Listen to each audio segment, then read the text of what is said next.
The bar up here on Teton State. What was it called? The first bar. You got two bars right there. State Street Tavern? Yeah, my buddy owned that. He used to have a place up on. From Erie's own Government Access, Channel 9, from the City Hall Council Chambers, it's time once again for the Taxpayers Hotline Show. And now, ladies and gentlemen, your host. It's good to be back, Ron. I heard you were here last week. Oh, was I ever informed? Hey, we got calls from the Secret Service. You didn't say nothing, did you? Hey, you'd be surprised what I said. Oh, okay. You better sweat a little bit, too. Well, this is Kat Skwatowski, City Councilman, my good friend Ronnie Stemka, and I have a guest. Hi, I'm Corey Valancourt, author of Lou Tullio, A Real Erie Guy. Yeah, we thought we'd have besides taking our normal phone calls, we'd let Corey talk about his book, which does have quite an effect on Erie, as you know, Ron. We have a whole generation of kids that never knew any other mayor. He was, how many years was he in there? 24. 24. Yeah, 24 years, 6 terms. That'll never happen again. We have term limits now, so you can only serve 3, like Mayor Savacchio and Mayor Sennett currently. But yeah, Lou, 1966 to 1989. And in fact, great little fact here, today is the 50th anniversary of Lou Tullio's first election as mayor. Wow. And that was one. Well, Ron, you're about my age, right? Same age. You remember that then? That was kind of a weird situation, to say the least, because The only thing I liked was he says, no one's going to make more money than me. yeah, and he did find one guy that did. Who was that? It was I don't want to say, I don't have the permission to say the guy's name. He was a street worker who worked overtime, and they said, well, Lou, he worked overtime, and the poor guy did too. He's a good friend of mine. He says, I'm the only man that made more than Lou, and he never was happy about that. But his always subordinates, yes, they. That's right. He did that partially to keep salaries down, so you could say, well, escalating expenses every year. Tullio didn't have to deal with that because he kept his own salary. I think it was $24,000 until the late '80s, when it was changed to $44,000. And you got to remember, that was back then, that was not a bad salary. No, that's a great amount of money, especially in the '60s. $24,000 a year. I mean, a brand new 1967 Mustang cost $2,700. I think if we have problems now, you bring it up all the time, Ron. To me, if you're the boss, it's like when I was in the Army. You got paid by rank. Okay, rank should mean something. So should status. Your job. And when people on authorities and your department heads make more than you, I don't think that's a good idea. I just think that leads to problems. Yeah, I'd agree. If they tell me they can't find anybody, I don't believe that. You can go to you can go around any college and there'll be a lot of kids that would love to fill positions. I still bring it up, $180,000 for the CEO for the water department. It's big money, especially in Erie. Yeah, they keep pointing to athletes, but you know what? I don't have to go to the ball game. I can stay home. But watch it on TV. But yeah, Corey, that was interesting. That election we talked about a little bit before too. That's the one with Mike Canavino, which How were you about that time? Let's 10, see. 11? What year was that again? That was 65. 65, 17. 65. Yeah. That was, I can remember, I was old enough to remember Mike Canavino, and old enough to know that he was the anointed one. But nobody knew what would happen. That'd be another book. What would have happened? Like if the South had won the Civil War? Right. What would happen if Mike Canavino had won? I asked his nephew, Skip Canavino, who was deputy city treasurer for 25 years before Tullio even got into government, and then, served as city treasurer and ran for mayor after. And he said he thought that his uncle Mike Canavino would have surrounded himself with the right people and been effective. And looking at the way Canavino had kind of crafted his previous political career, it's clear that he was an experienced politician and he probably would have done a decent job. And the city was definitely a major player back then too. Yeah, it was much bigger in terms of population. In the mid-'60s, Erie topped out at 138,000 residents. Today, we've just dipped under 100,000. I think we have 99 or 98. I don't believe that's right, but we'll go with the official. But it's close. So yeah. We went from about 140,000 to about 100,000 over the last 50 years, and that's quite a drop. And as you know... I always say this, Corey, you look at Mill Creek, add them in, now you got a town of 160. Well, that's where I looked at numbers. That's exactly right, Kaz. In the mid-'50s, as suburbanization started to take root in communities like Erie across the nation, you had wealthier white Americans fleeing the troubled inner cities, and that's when Erie started to lose population. But in the 1950s, there were about 1,800 homes a year being built in Mill Creek.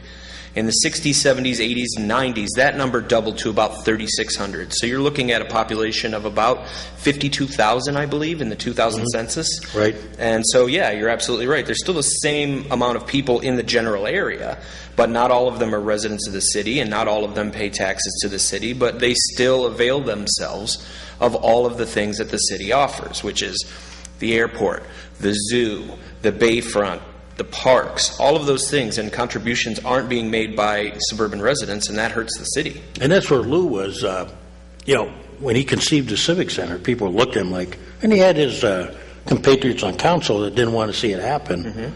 And then they all were there opening day, like normally they are, but that was interesting. But different things like the Hilton Hotel, he had to have a Hilton. He could have, any hotel would have come in there, but he held out, he wanted that name brand, and, we got All-American City. That might have been contrived too, but that's how the game is played, You send your best guys down there, and you push for that title, which is, Yeah, they did. There's a good story about that. Apparently, it was in Minneapolis, and a whole delegation of people from Erie went, and for whatever reason, they showed up very late to their presentation, and they only had 15 minutes.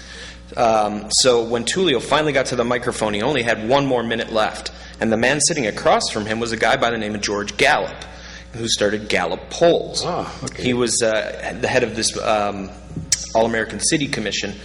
So he said, someone on the podium said, well, you've got 1 minute, Mr. Mayor. And George Gallup said, this guy came all the way here from Erie, Pennsylvania, and I don't care what the problem is. He's going to speak for as long as he wants to.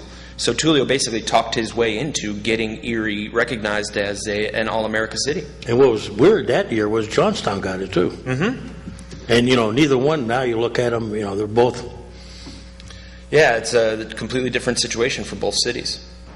Yeah, he was, like I say, and you either liked him or you hated him. That was the, but at the time, when you look at it, yeah, there was a lot of money out there, but we were aggressive in getting it. That's why I tell people, even today, that, I don't always agree where the money has to be spent, but when the government's handing you the gold, Yeah, when Tullio first took office, formal channels to state and federal monies were pretty non-existent, and obviously he changed that. But to digress slightly, last night we had Governor Wolf in town, part of the Jefferson Educational Society's Global Summit.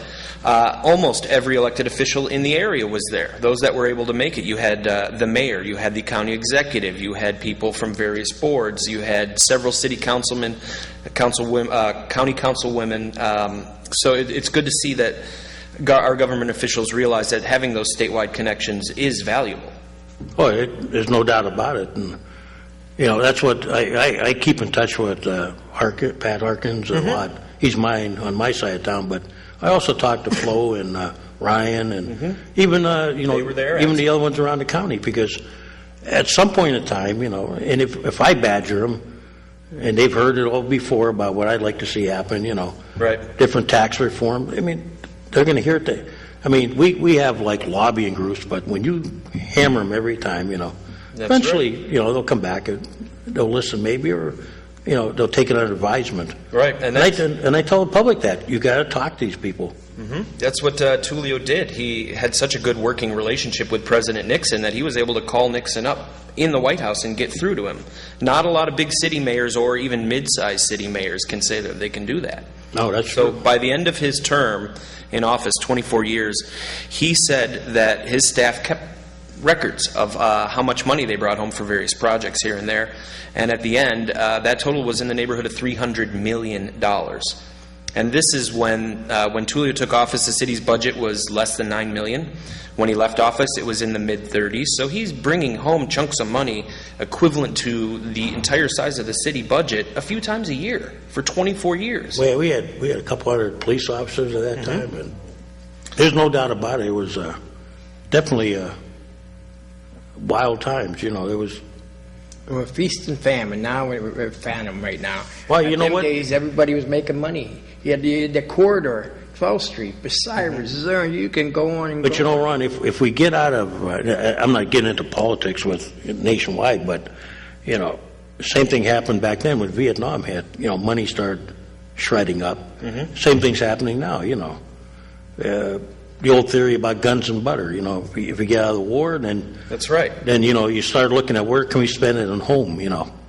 There's a lot of places we can put it. Well, I mean, you go to the South and you look at New Orleans, they're still ravished by the effects of Katrina, you know, and that's, you know, you look at all your cities in this corridor up here. I was in Chicago and they're debating now about having to raise taxes there too. 10% sales tax. Yeah, Illinois has a serious pension problem that they've had for decades, and the city of Chicago is becoming a worse and worse place to do business and live. And they've talked about catastrophic tax increases, not just annoying tax increases, but put you out of business tax Well, increases. Chicago gets away with it. They were, on a little issue, they were talking about what to do with Uber and the cabs. So they had to have this huge meeting about it, and I was laughing because they said they were going to give cheaper access to O'Hare and Midway. Well, I think O'Hare is in the city, right? O'Hare is on the outskirts in the northwest. Midway Is one is owned by on the south city, side. or? They're both owned by the city. Okay, yeah, they said then the cabs were going to get a little bit less restricted use to O'Hare and Midway as far as their charges go. And that was, you know, because they don't have quite a approach Uber. Right. So, you know, they're looking at room taxes and everything, but. Anything they can do. Go ahead, caller. Hey, Cass. Yes. You know, that bus stop up by Tops here, I mean, it looks a little bit better. Yeah. But you're down,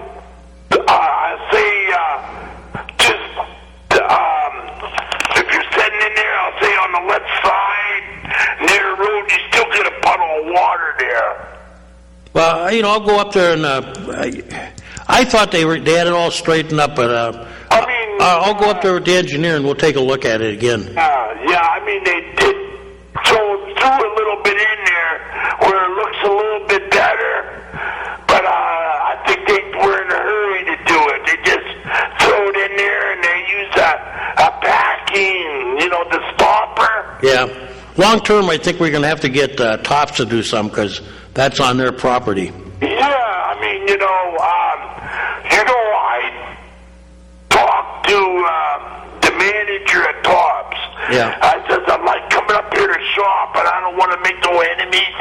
And I mentioned it to them about it. And they said, no, you ain't going to make no enemies.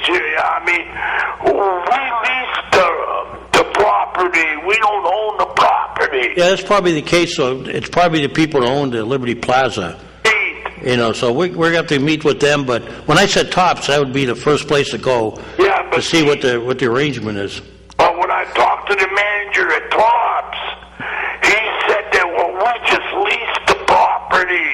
We don't own it. Yeah, and when I talked to the bus company, they told me, you know, they put up the stops with permission, but you know, it's the property owner that has to keep like in the city, you know, we used to take care of the sidewalks.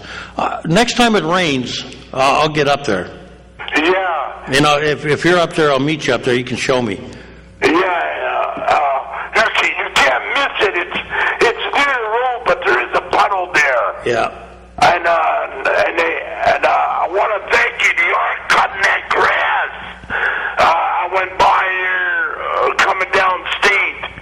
They did open that up there, and they did cut all that grass. You know, sometimes we move slow, but we eventually get to it. Yeah. Yeah, the city does a pretty nice job. Yeah, we don't have a lot of manpower, so like right now the kids are all back at, our summer help is gone, so you know, our parts department guys are double shifting on everything now. Yeah. Hey, you know, I want to mention it to you, to put that on the schedule when they redo the roads next year from State all the way to Peach Street there on 11th. On 11th? Yeah, that all needs milled down and redone, because you know when it rains, Yeah. the puddles of water in the road. Well, I tell people, call now because they'll be putting a list together not now, but early next year they'll be starting to put together, and the engineers will go out. Yeah, And so, we don't know how much money we have to work with, So. I know, but don't the city does lay blacktop, don't they? Didn't they buy a machine? Well, we do a little bit, but a lot of it, if it's big, they farm it out to the private company. We did some last year. For instance, like near 30th and Cascade. Yeah. Cascade was done by a contractor. 31st was done by our city guys. So what we'll do is when we crunch the numbers, we'll see how much money we got left out of the bond issue. But when it rains, I want you to go from 11th State going west. From 11th State, the beach, you can see the puddles of water in the road. I'll take a look at it, and I'll give it to the engineers to put it on their list to look at, okay? It might be dried out now because we haven't had any rain. But you go by there when it's raining, and it stops raining, there'll be puddles of water in the road. One of the problems we got over the city is that as we repave these roads, they're not being put in like they were originally. Right. And then you got the combination of the ADA ramps that are causing problems too, indirectly. Yeah. So it's a real mess, I always thought, don't they put concrete down when they redo a road and then put the blacktop on it, or no? Sometimes they did, but Very seldom. we have some weird things in the city. We have bricks under something. Yeah. If they did it right, yeah, they put concrete. But if you go to my mother's house, when I was watching when they dug it up for a water thing, Right. there's no concrete underneath that one. It's just heavy blacktop. Then the bricks are going into the ground. I noticed on State Street, like in front of Rite Aid, and even in front of Plymouth Tavern, and you go all the way down State. You know them red bricks? Yeah. Where some of them are sinking in the ground, and some's higher than others. Yeah, that always, everybody's got grandiose ideas about things, but they put them in with every good intent, but in a short time they'll be sinking. Yeah. Too bad they couldn't put some packing stone in there and then put them in, They do, but you know what? Things change because of the weather around here, and Yeah. then, things weren't put in like they should have been to the depth maybe. Right. I mean, I did in my backyard once, and I was surprised how things sink. Yeah. And I thought I did it right, Yeah. Well, Paul, leave you go. I just called to tell you. Okay, Paul, we'll see you around next time, okay? A couple guys come up to me and wanted to know how's negotiation going for the city workers. They really don't tell council until it's, I could ask, but, How are they coming along, yeah. Like I said, they told me the mayor hasn't showed up to any of their meetings. Well, usually, it's been my experience that, even when I was on the school board, politicians usually, the elected officials, stay out of that. Okay? They usually either hire a legal firm or their solicitor does it. Well, how's this? And they come back, and because you know what happens, and people don't agree with it, but there's nothing worse than a bunch of elected officials showing up in negotiations, and each one is pandering to somebody, and then all of a sudden you get in problems you shouldn't, where, we used to meet, like when I was on the school board, and we do the same thing at council, although I'm pretty new at council now. I haven't been through this with them, but on the school board, we would get together and discuss what we wanted. We'd tell the negotiator, because it was different at the school board. We were bosses. Over here, the mayor and the administration are the so they'll come down and report to us, but that's pretty much, they're pushing the agenda, and if they do it right, they work with council and see how far we want to bend. But generally, no, the mayor and them do not attend that. Well, there's this question. It's either, but that's always been, I don't even know if, Lou might have been different, we might get into that, but lately, most elected officials stay out of it. They hire either their solicitor or they hire a firm that is negotiators, and there are, a few that specialize in that. And then, they'll come back and say, this is what the workers want, okay, the union. And that, what would you like to give, or, so there's a give and a take. Now, when you were the old job you had, okay, didn't the state send money up to the fire and police department, their pension fund? Yes. They did about 3-4 years ago. Well, they send it all if you're talking about, That $9 every year million we get $3 million from the Commonwealth, approximately. for the pension. Yes, it's because we're considered moderately distressed, okay? Right. That means that every year the controller's office, the mayor had, years ago, under Joyce, had said the controller's office could be the one that put together the data, because they never missed a deadline, and so we had all the pension records. So what we would do every year, we file a report based on who retired, who got hired. You do a roster. There's a whole series of forms. Then you send that into the Commonwealth, and they would determine. They had this fund made up of, I believe it was insurance companies that did business from out of state. Right. They call it like the Alien Insurance Fund, and all that money would be in a pool. Well, then they determined the breakdown. Now, police and firemen were worth 2 people, believe it or not, and everybody else, the blue collar, the elected officials, everybody else that was in uniform was considered one unit. So what they did was they did this formula every year, and then they'd notify you. We pretty much knew we were getting around $3 million a year. Oh, Now, there was some other money, too. There was ad hoc money that the legislature had designated and they had distributed to different communities. That's what's keeping our pension afloat, because the money the state's been giving us. And then your name came up quite a bit. You've been telling them, watch how you spend the money. Watch where you put the money. So we ended up in a loss. My name came up positively? Well, your name came up positively. You've Well, been hiring the firemen and everybody. Watch what you do. Your name come up so many times. But, the mayor has to, every year, it's a scary figure. Go ahead, caller. How you doing, Kaz? Good. Hey, when they bargain, when they enter into those agreements, do you guys negotiate the pension, or is that done at the state level? What do you mean negotiate the pension? Well, how much they get per year of service? Those were negotiated The contract. years ago, and then the council would have ratified them at that time. Yeah. It's like when, remember a few years ago when Flippy instituted the drop plan? Yeah, I do. Okay, that had to be studied by an actuary, and then pretty much it went, the mayor signed off, with his thing, and then it went down to council to vote on it. Yeah. But yeah, that's how that happens. Yeah. And some things School teachers. but you're right about other things. Yeah. There are things. Teachers, I think their contract is done at the state level. Yeah, when I was on the school board, there was nothing we could do. We were handed a bill. Yeah. Yeah. Because, yeah. That's what they actually. Arbitration kicks the city in the behind a little bit. Well, actually, what they wanted to do, Rich, a few years ago was they wanted to take pension funds that were under 50% funded. Oh. And we, at the present time, I can't give you the exact number now. When I left, we were around 79% overall.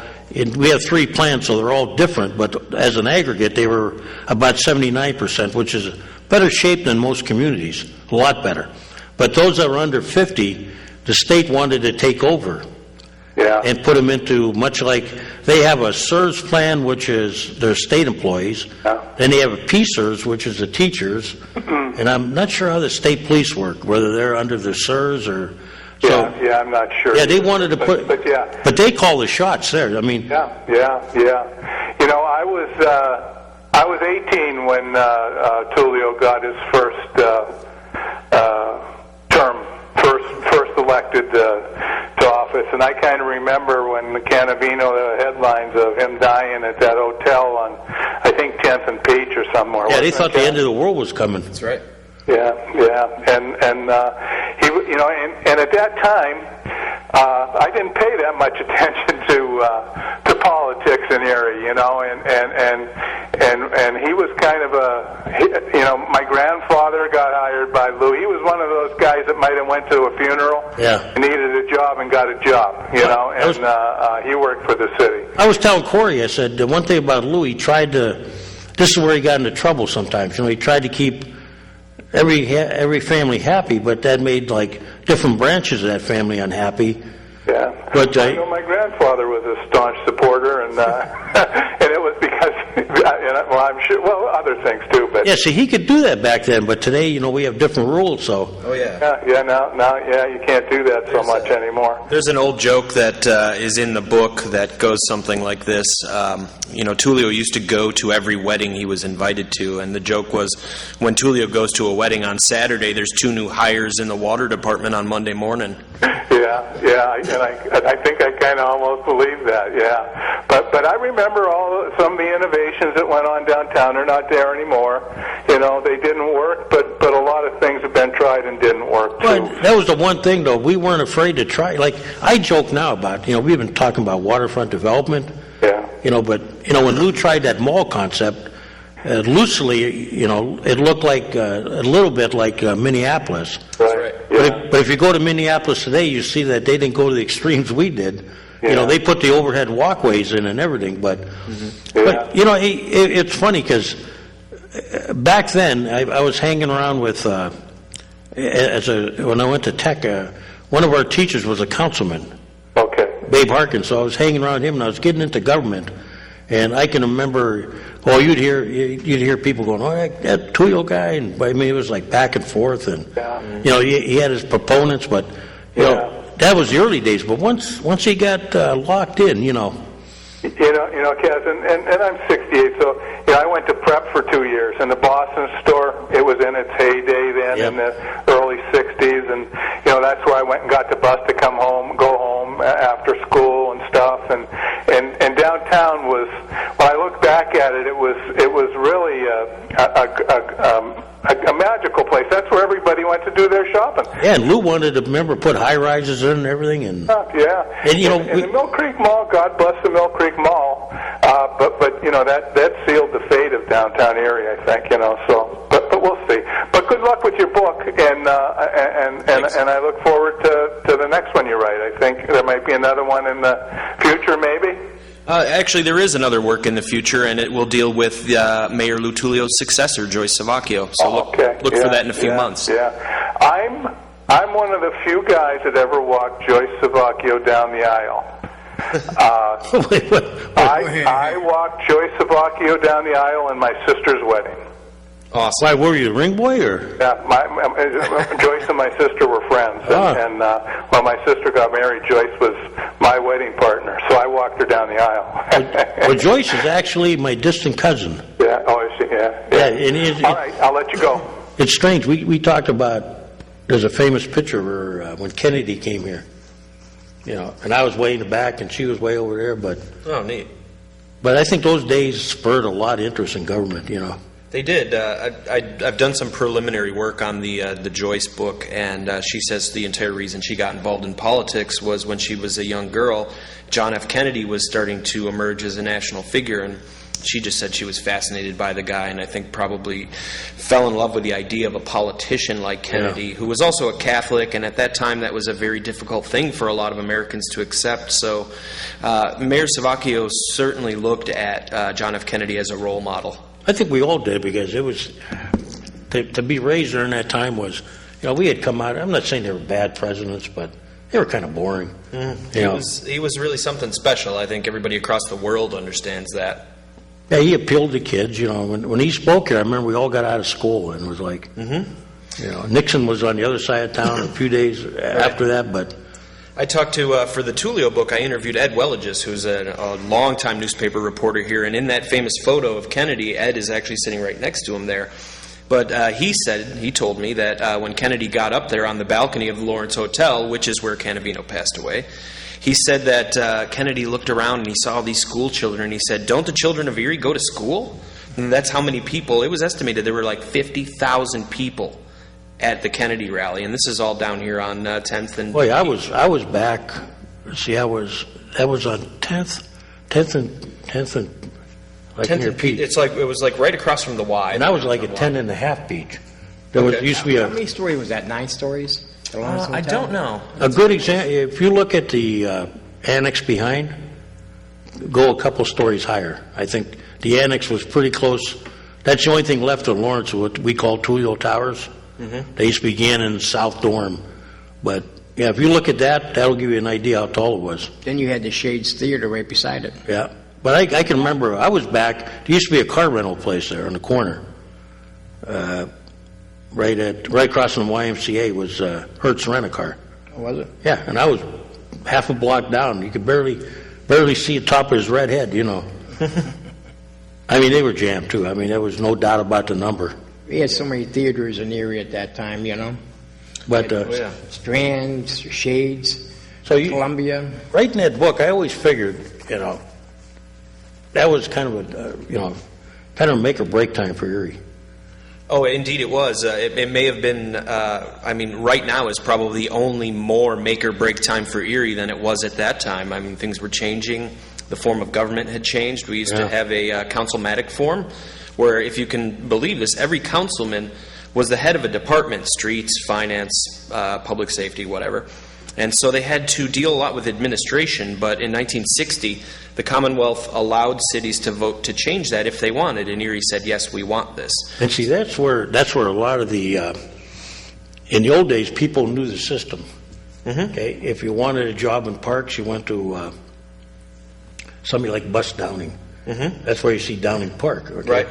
Mike Canopy, I'm trying to think, he might have had public safety, even though... He was, he served 3 terms on council, so he was public safety, streets, and then I want to say there was like a public relations or a community relations The bureau. streets would have been a good one. It was the best, and all of these councilmen fought for funding for their particular budgets because that allowed them to hire more people, and then, the unanticipated effect is garner more votes and stay in power Well, I longer. can tell you, when my dad came back from the war, it was a rough time for everybody. Mm-hmm. So, jobs were grinding down, so they might call you one day to work on the streets, and the next day somebody else got the job. They were trying to keep everybody kind of happy. Yep. Go ahead, caller. Yeah, I just wanted to let you know that I tuned in last week and saw, like the guy in the red and the other two Right. on your show. It was wonderful. Yeah, I'm glad they filled in because I was out of town and I didn't want to go 2 weeks without a show. And I want to thank Carl, Ronnie, and John for turning up. It was wonderful. I really enjoyed it. They kept the conversation going the whole show. That's good. I'm glad he volunteered to do it in the Even future. without a caller, they knew what they wanted to say. Yeah, John and Carl are real experienced, and Ronnie, he's been here a number of times now, so. Well, I wanted to thank them very much because it was very good. And I'm glad you're back and doing good. Well, thank you. I'll pass it on to him, and Thank you. Bye-bye. bye-bye. Maybe we'll talk you into coming around. I'd gladly come back. I love the idea that you can sit here and field calls from your constituents and deal with issues. Well, it started with Mario, and Oh, is that right? yeah, it used to be Mario and a gentleman named Randy Brewer. Okay. Randy Brewer. And then it went, Jimmy Thompson took over when Mario passed away. Mm-hmm. And he was sitting there alone. He asked me to come in as controller. And then when Jimmy unfortunately died, Mm-hmm. I said, I didn't want to see the show go down, but No, it's great. The city's lucky to have this. I think everybody should watch it and become more involved in their government. I think during Tulio's time, people were more involved with their government, and you see today in elections. I tell people all the time, don't feel bad about cutting me up in public. I don't care. Just don't do it in front of my wife. But I said, it comes with the territory. It does. If you're not willing to endure that public scrutiny, you shouldn't run for office. And there are certainly people who don't want that scrutiny. But the overwhelming majority of public servants, even going back beyond Tulio's time, are people that truly care about the community. And that's something that we need today more than ever. Yeah, I tell people, I might not be able to give you the right answer all the time you want to hear, but, The only we'll wrong try to answer find is I don't know. Yeah. The best answer is I don't know, but I will find out. And I think that's what people expect from their public servants. Some of these phones, we got audience. I didn't see DJ slip in. Yeah. But, get back to your book then. So, like I say, I haven't read it yet, but it ought to be interesting. Number of, battles he had and... Yeah, there were some major ones. Obviously, we touched on the Transitway Mall briefly. It was modeled after the Nicollet Mall in Minneapolis, which is still there and is actually about to undergo a $50 million renovation. So they've stuck with that concept, and it's worked for them. Yeah, Minneapolis is, my daughter moved up there. It's interesting because they use the weather to their advantage, You have the walkways. It's strange when you think they're putting in they put an outdoor baseball park, which, they were thinking that was going to be taboo. Now, the football stadium's going to be enclosed, I think. Is it? I think it is. Well, they used to have the dome. Hubert H. Humphrey Metrodome. Yeah, that was getting kind of raggedy, but... It sure was. And, when you go to Minneapolis, it's like, if I see one fault in Erie, when we built our arenas, there's nothing around them. Mm-hmm. And when you go to Allentown, or you go to Minneapolis, or you go to the new arenas that are being built, like around Minneapolis, got a lot of nightlife. So you can walk right out of the ballpark and, Well, here's a great example. You just returned from Chicago. They have 2 professional baseball teams. The Cubs are on the north side. Their stadium is in the middle of a neighborhood, and it's surrounded by bars, clubs, and restaurants. Yep. I got to show you a picture of that neighborhood, Wrigleyville. It's great. The stadium's being renovated. Yeah. And they're building a hotel there, believe it or not. Mm-hmm. Yeah, it's a great time in that neighborhood. But then you go down to the south side where the White Sox play, and it's in a fairly industrial area. There's nothing around it. No, it isn't. All you want to do is get in, get to the game, get out, get to your car. There are no options. And I guess you could say Erie, it's kind of a mix of both, because you have a couple of bars and restaurants right there, Cloud 9 on the corner. There's that bar up on French. What I think everybody hoped for, though, was like right around it. They were hoping like that little stretch. I remember they talked about it once, that stretch along French Street, along the left field area of the ballpark, that walkway. They were always hoping that would have been developed. Yeah, and that was a great feature. It really was. It was unique and could have been something really special. Or like on the other side of the arena, instead of having warehouses for the, try to renovate that neighborhood a little bit, pick it up a notch.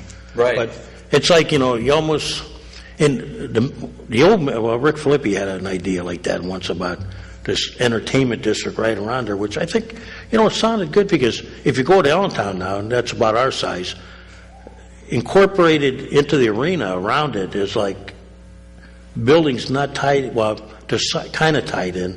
They're separate but tied in. Mm-hmm. So in there they got like different restaurants so you can come out, you can go to a sports bar, have your favorite beverage, walk in the arena. Yeah. Well, it's like, as we talked, people that have moved to the suburbs don't pay city taxes and don't contribute unless they go and patronize these services. Yeah. So when you get a family of 4 going downtown to watch an Otters game or a Bayhawks game or something like that, price is very reasonable, but you're trying to capture as much revenue as you can from these folks while you've got them, and more restaurants and attractions, so that when you leave the park you can go do something. That would certainly be a help.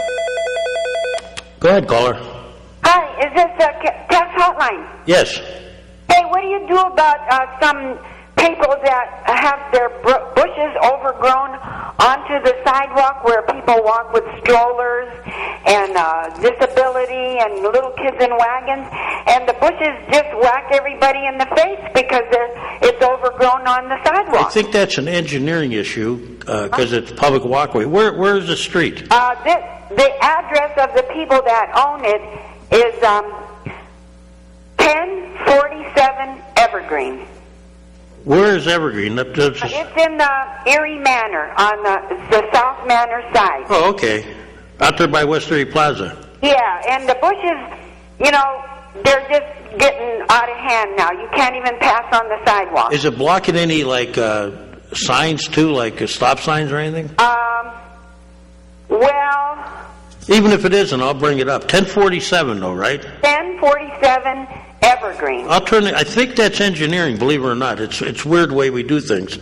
Yeah. But when it goes with walkways and issues like that, I think that's engineering. I'll bring it up to them. Okay.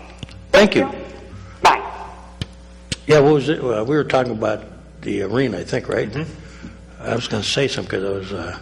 Some of the entertainment possibilities around the arena and reinvigorating it downtown. That was one of Tullio's main goals, obviously, and the Transitway didn't do it. No, if you look at the original plans of the arena, you see the Nicolay concept, because he envisioned a walkway from the Warner to the arena. Right. And from the Warner to the old Sears trash building. Yes. Which is now Palumbo Center. Right. And then he envisioned another walkway heading north to approximately where the parking ramp is now, where there's going to be a mythical hotel. Right, and there were, he had detailed redevelopment plans in the mid-'70s that featured a number of walkways, even down here on State, in between some of these buildings. Well, when I was a young man at the parking ramp, I used to work there part-time. when I was in college, and they had some engineers, and they were shooting an azimuth, from the parking ramp over to the Boston store. How to keep people off of, now you laugh today, Right. but crossing Peach Street back in the 60s could be, remember, Ron? It was, when downtown was booming, that could be, they figured, people would love to walk to their car, We had grants down there too, remember? because, well, the old ramp, the one behind the Palumbo building, that has a door. So that was the first thing where you could walk from the parking ramp into Trask at that time. And they talked about a lot of things like that. And people used to always come downtown and go, where can I eat? And that was a big thing when you had a major, not so much the Otters and stuff, but when you had a country concert or these people would come in and go, where can I eat? And I'd say, well, what do you want? Give me an idea and I'll tell you, And that's what I think we were missing years ago is, but. You basically got the one bar, what's it called now? The one between 11th and 12th on State. Plymouth. Yeah. You've been doing that with 40 The one thing I know about Lou, years. I can remember one of the art when he built the arena, they basically, the state gave him a shell. There was no I know this story. This is a great story. no temporary seats or anything, no ice rink. They built the building and they built the top, well, it's different now, but where the concrete seats were, that was it. Going down to the floor level, that was, and Lou was, it kind of made like a little article. Lou was transferring funds from one thing, got permission, but he was like, I got to get seats and ice rink. We can't have an arena without an ice rink, Right. And it was like, all of a sudden all that stuff would happen. So, and I think even though he has detractors, we never got to complete those projects like they. Right. He spent an awful lot of his political capital on trying to reinvent downtown, and it's a tough sell because at that time with suburbanization across the nation, downtowns like Erie's were no longer considered the retail hub of the region. They were becoming more entertainment and government and service oriented, and that's what we see today. Is there's no department stores downtown right now. There's no grocery stores downtown right now. There used to be these types of things in every community in the United States, but we just don't do it like that anymore. There's some rare exceptions. I mean, Certainly. Peoria had a little bit, but basically, even any place you go, there are no department stores anymore. Chicago's an exception, of course. That's Chicago, but even in Cleveland, their large department store became a casino, and Right. It's just it's the endless argument about Somebody told me it may come back someday, but not that way to, it's not going to come back like it was. Well, that's something that's talked about across the country in urban development circles is how do we attract professionals, particularly young professionals, back to downtowns, and when there's really nothing for them to do or nowhere for them to go, they don't want to live downtown. I think, and people say, well, you travel too much. I do. But, my daughter's career took her around, She was a professional ballet dancer. Okay. And so, I was in this one town, I said, look what they did, and it's size of Erie, and I'm going, that's what we need. We need people to live downtown, because a lot of people that are transient or young professionals, they don't want a house necessarily. Right. But a nice, like the loft apartment idea where they, you develop those, and right. They like people to walk to things, Here's a great question for you that I've always had that I've never gotten a good answer on is, if you're looking at situations like that about drawing people back into downtown and making it more vibrant and more vital, why is there so much subsidized housing in the core of the city, in the Boston store and in this, what is it right here at 4th and State? Richford. Yeah, those people obviously need services and need help, but does it have to be on one of the most valuable parcels of real estate in the entire town? You need to talk to, you talked to him already, Mr. Rush? Oh yeah, Freddie Rush. Yeah, he would tell you and I don't know if it was Lou that did that or Joyce, but at the time when downtown was declining, those were the only options. I suppose that the government was handing out money for that type of, and Fred I don't want to quote him, but he made a comment to me once that, he realized, we did the best we could then, but looking back now, it's kind of like, developers look at that and say, you want me to bring not that we're going to get one. Right. You want me to bring a McCormick and Schmick down here, or exactly? It ain't going to happen. Trader Joe's, like everyone always has. You don't have it. All of the, again, these people certainly need the help, and it's great we have that social safety net to help take care of them. But it's some of the most valuable real estate in the city, and the very premise that these people need help financially means they don't have much disposable income. Right. So you've got 500-600 people living down here that are never going to go to McCormick and Schmick. And you know what? If you take out the theater, okay, what do you got left? People are going home at night. So if you want an investor to come in here, okay, you got to have a permanent base. Mm-hmm. And I'm not saying the houses over there on 13th were. I wouldn't put them there personally. Mm-hmm. I think the north or in the center of the city is a better option. And then you need, like you say, it'd be nice to have a theater that functioned, because we already got other things, but a nice movie theater would be nice. Try to make a deal, and a grocery store. Something. Well, I think Chicago, they're just opening up a new one. They said. Yeah, that happens in bigger cities because they can support it. But here's a blast from the past as well. I've been doing a lot of research on Erie's Little Italy, and there may be a project in the works with that. But what I've been learning is, that community was so insular that you didn't need a car if you lived there. There were 3 movie theaters in Little Italy. There were a number of social clubs. Bakeries, banks, grocers. You could get anything you needed on foot, even in the worst conditions. I'm glad you said the bank, because a lot of people forget there was an Italian bank down there. Mm-hmm. Well, there was an awful lot of discrimination against Italians and Catholics at the time. So Italians weren't always welcome at some of the business institutions. I can remember as a kid. Now there was only one theater left. When I was a young man, they were still, 2 of them were, there was one other one still up but not occupied. Okay. The third one I didn't know where it was because it might have been something taking over it, but yeah, my dad used to walk me, and we could have an ice cream. You go to the department store, Goldfarb's, I think it was. Henry's Ice Cream. Yep, Henry's, and then you could, and they were nice taverns. You could go and have a nice meal at Hector's or Luigi's. There was other ones down there, many of them. There were doctors, a funeral home. Absolutely. And, we used to go there. I remember my mother used to walk to the doctors, or we would go to the bakery. We could walk. We had at least 2 when I was a kid. Sure. Majestics and International. It was a very insular community. Yeah. You could get things delivered on account at groceries, call up the grocer.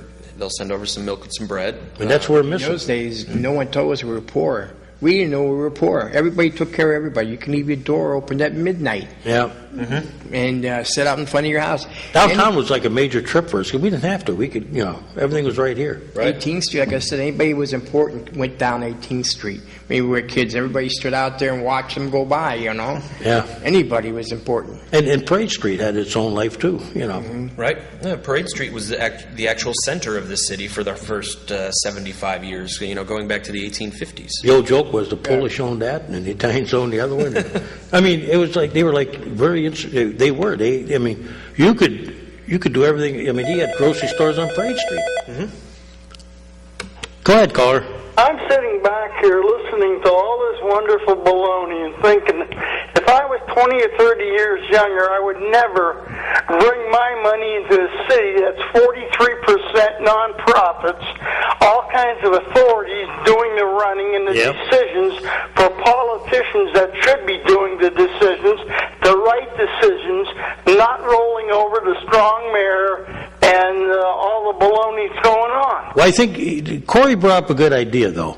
When we started forming all the authorities, we did it for the right reasons. The right reasons, but who's paying for all this? But here was the problem. But if you remember, he said a key statement there. Lou said nobody made more money than him, okay? You wouldn't have saw the wild kind of shifts you do in pay. Those guys would have been under his... Plus, John, you remember, he kept things under his thumb, right? Well, he tried to. But he would give a phone call, like I can remember being at the parking ramp. Well, I could tell you a lot. We get a phone call. Now, he told us. The book. Pardon?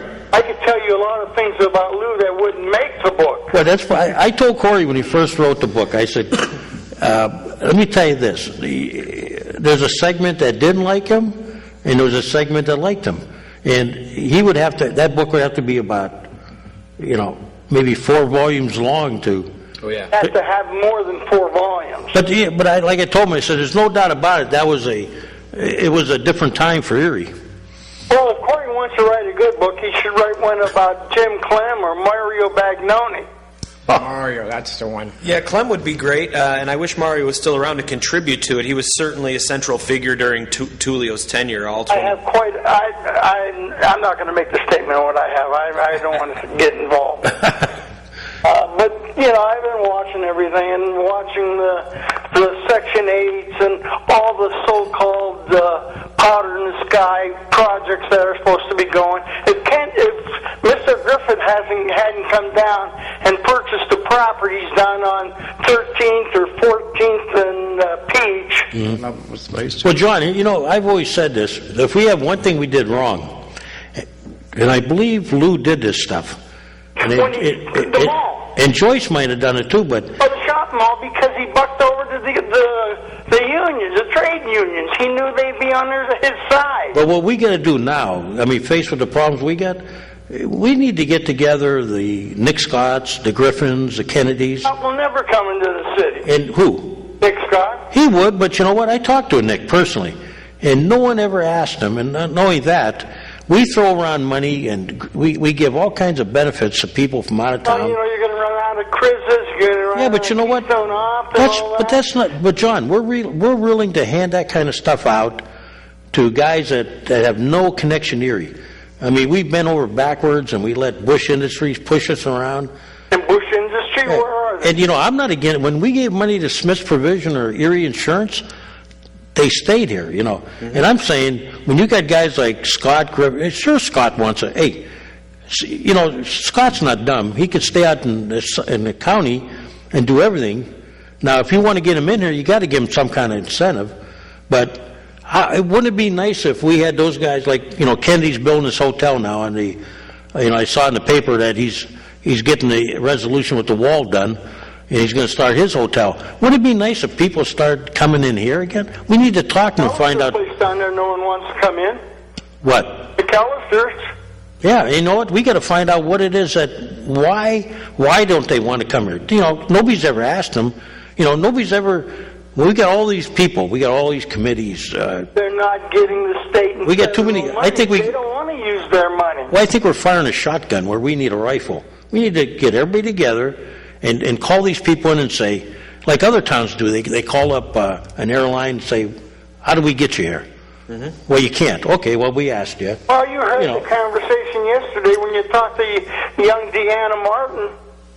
When they said, we're from Erie, she said, where's Erie? Yeah, she did. And I was kind of embarrassed, but... I guess you would be embarrassed. We had to tell her between Buffalo and Cleveland, but... And there she is, right up the road at Seneca, having a great deal going on. But you know whose fault that is? That's our fault, because for years, we... It's not advertised. Our own people. That chamber down there, they're wasting their dollars and cents. Hey, John, you know what we did when I was at Gannon? We got tired of listening to Pittsburgh kids. So we made T-shirts. You know what it said on there? I'm listening. Where's Pittsburgh? Well, true. 120 miles south of Erie. They got the point, what we were talking about. Yes. But you know what? In the community, we got our own people that, they're always looking for ways of something not to work. The biggest problem we have is we have these people running these authorities. They get comfortable. They stay too long. They make the six-figure salary, and they should be like politicians. They should have term limit, like 2 or 3 years, and then they're gone. Well, I don't want to hear the baloney. I can't get everything I have to get done in such a short time. Well, stick around, John, because I'm just getting warmed up, okay? There's going to be Erie's going to wind up like Geneva on the lake. There's going to be a good fight coming up. The streets go in. There's going to be a good fight coming up, and I don't want to tip my hand because that's... Transit Authority, huh? I didn't say anything. Well, I know there's a few people that are going to throw their hats into the ring here shortly, and one works for PNC. I want to see... I'm all for everybody merging, but it's got to be a two-way street. That's true, and the mayor should start putting money aside to repair the roads. roads, now that you're talking about... Well, my idea, John, I threw it out there. Nobody seems happy with it. No, they want to go get a bond. Well, I'm tired. No. Stuck with her. Yeah, I say this. The public is not dumb. They know that we have to fix roads. I don't like to use the term tax increase, but a dedicated amount of money every year, where it can't be spent in any other manner than roads, would not be a bad idea. Now, if they don't like it, the public can tell me that. But if you really want your roads fixed, depending on bond issues that just tie up long-term debt is... Now, to save a few million to cost you 35 in the end is not the answer. Maybe the mayor upstairs should tell the county, hey, we'll let you take the bus ride. How about, like in Chicago, they were... if you put your logo on a manhole, they were fixing part of the street. Yeah. Well, I see these manholes getting circled in blue and green and whatever. I think blue might be gas or green might be water, but they're going around, but they don't have enough brains when they pave to raise the rings so you don't hit the bump. Well, things can change, John. We'll see what... Well, have faith, John. Let's hope so. But it's just getting to the point where the well is running dry. It's like Dick Winter said, hang tough, John, hang tough. This winter... Dick Winters. What you should do down in that council, you should license the snow plowers and the grass cutters. That's one of the issues I plan on bringing up, and a couple others have talked about it. If for nothing else than to set the ground rules about how you plow. Well, maybe you don't plow on your neighbor's property, and you don't... looking more your way when you get these new council people in. Well, you know what? I won't make the mistake that previous councilman made and let the Times News talk for me. No. So it won't be about, going after old ladies and men in the city like they made it sound. Well, the Times News doesn't print what you tell them anyways. Well, they got their agenda, John, and I have mine. Yeah, I write a bunch of letters to the editors, and when I see what in the letter to the editor, 90% is taken out what I really said. That's true. Well, you can always go to the Erie Reader or something. They're a little bit more open. That is worse. That's more liberal than the Times. Well, you're just well, John, you know what? John? They got the guts to say what nobody else does, though. Well, that's because they got free entertainment, the people paying their freight. But the Times tells me how I should vote. Now, give me a break. They can't even write a decent tabloid. Well, yeah, I call it the Butler. It's actually printed Butler now, so let's... Well, no, you don't want to offend Butler. But the Times News, if you want to read the news 3 days later, buy the Times. So, okay. Corey, I'll be looking. I got your book here. It's not quite like Don DePaulo's, but... Don't get him started now. All right, have a great day. He's outspoken, I'll give him that. That was great. But you want to wrap up, where you can get the book and everything? Yeah. We're forgetting something. Tomorrow's election day. Oh, that's right. Okay. Very important. Well, we won't go off until... go ahead, caller. Caller? Oop. Hey, Chaz. Hey, okay. What's up? Hello?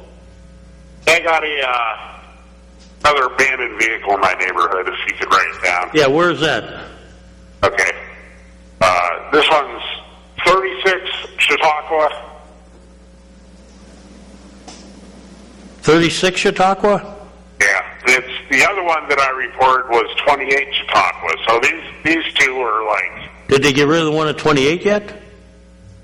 Yeah, the other one's 28 and the other one is 36. So they're like right next to each other. They're both still there yet? Yeah, they're both broke down, Kaz. They're both broke down. I'll turn it into the police on my way out of City Hall then. Yeah. The one in 36, it's a yellow truck. It's expired inspection. Which one's the yellow truck, on 36? On 36. Then the other one on 28, that's the one with the weeds growing out the back that I told you about. Yeah. It took me about 2 months to get the one near my house taken care of, so I'll go down and see what the problem is. Yeah, okay. One more thing. Yeah. Go ahead. I'll tell you what, that Bayfront Highway and State Street, that is one dangerous intersection. Yes, it is. They're talking about something down there, either a turn, what do you call it, a turnaround or something. But they haven't, that's not entirely in council's domain. PennDOT's working on that now. I know. Yeah. So they'll probably give us some ideas, but they do plan on addressing that. Yeah, we got to get one of those roundabouts, Cass. The other thing is, people were smart. They want to go down State Street. Just take a ride down to Holland. You got a turning lane there. Don't go 2 blocks out of your way. Turn down like you're going to the library. Yeah. And then come back, on that side road. Come back on State. It's a lot safer. Yep. But be aware the state is it's a long-range plan of what to do with that whole area. And that one there, they want to make it pedestrian-friendly also. Or every day, and somebody's trying to turn down, go north on State, and you just can't see, with the traffic, the way it is. And they pull out in front of you. Yep. And there's been accidents there before, and there's going to be another one. So. Well, thanks for calling. Okay, I'll talk to you guys later. Okay. Corey, you just may not be on the recording part, so I'll mark down where you tell me you can get the books. Yeah, we'll announce it again next week, too. The easiest way to get it is to go to the Jefferson Educational Society. That's at 3207 State Street. You can also purchase it online through the Jefferson at jeserie.org, or you can hit Mill Creek Wegmans, Peach Street Wegmans, Werner Books in Liberty Plaza. Those are really the easiest and best places to find the book. Werner Books? Mm-hmm. Hey, that's the one where you trade them in. Yeah, it's the only independent bookstore left in town. I love that place. Yeah, it's great. Gail Werner does a lot for the local writing community as well. They have a substantial local history section. I still like, I'm a paper man. I like too. I think a lot of people are. Anything you want to add real quick before you go? No, that's it. Go ahead and pick up the book, check it out. I hope that it's not just a history lesson, but it also kind of informs our leaders moving forward. What works, what doesn't, what's been tried, what hasn't, and maybe how do we move forward. I'm looking forward when you told me there was a whole series of books, like, Dr. Garvey's writing some too. And it'll eventually, the Lou Tullio book is actually volume 3. It's almost like Star Wars. They released the later part first. But Lou Tullio book is volume 3 of a comprehensive political history of Erie going back to its incorporation in 1850. Yeah, we've had books, but no one's ever done really. There's a lot of writing out there on this stuff, but it's never been all pulled together. Same with Tullio. He's been extensively written about, but no one ever pulled it together into one product. And no one's really done, like Ed did a book, but and somebody else Spencer did a book years ago. Yeah, that's right. But they were all they were nice, but not very. Yeah, well, hopefully this remedies that, and we'll be going all the way from the 1850s, again, like I said, through Mayor Savacchio's administration, and then, you need to give history 15, 20 years to make judgments on people like Filippi and Senate, where everything is too emotional right now and too new, and some of the effects of these guys' policies won't be felt for decades. Well, it's like our presidents. You always read about, all of a sudden we go, well, you know what? It wasn't so bad after all, Yeah, you tend to look at things differently through history, so. But, hey, thank you for coming on. And thanks for having me. If you ever want to come on again, feel free. I will. We can do that. Other things too. You seem like you enjoy it. And I do. I love it. I love being here. Love talking government and civics. I worked in politics for 15 years, so I understand. And, we can get you and Ron wired up and DJ. Oh, baby! This could be wild. The cops will come down and drag you out of here. Well, that's it for this week, and we'll see you again here next week. And see you. We'll bring back that skunk that was running around here. That's right. Ladies and gentlemen, you have been watching the Taxpayers Hotline Show on Erie's own Government Access, Channel 9.